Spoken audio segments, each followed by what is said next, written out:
Just the last hour, we spoke with a family of a church deacon who died after an altercation with an Atlanta police officer. That's right. So this incident actually happened more than a week ago, and there have been few details released since.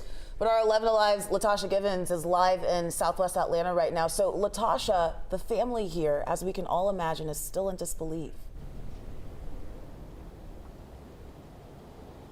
That's right. Good evening, Jonathan and Faith. It's been 1 day and 1 week since Johnny Hollman died. And as you can imagine, his family is still very much deep in mourning. About an hour ago, they spoke at a press conference saying their father, husband, best friend, uncle, and grandfather to 26 grandchildren should not have died during an encounter with police. Here's a little bit of background on this case.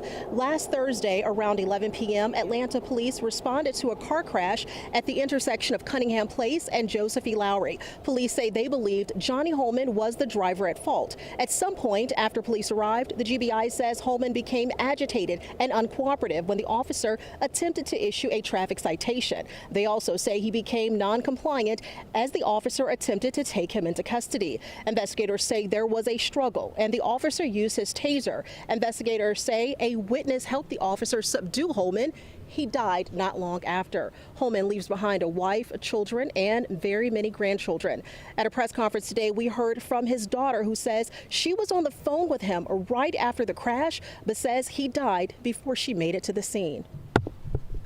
I heard my daddy tell him he couldn't breathe. I heard my daddy beg for help. I heard it when I made it to see my daddy left. Oh, God. On this ground, I knew my daddy was gone. The officer involved has been placed on administrative leave since the start of this investigation. Now, it's also important to note there are groups who oppose the new pending police training facility known as Cop City. They're using Hollman's death as an example of why they say they are against the facility.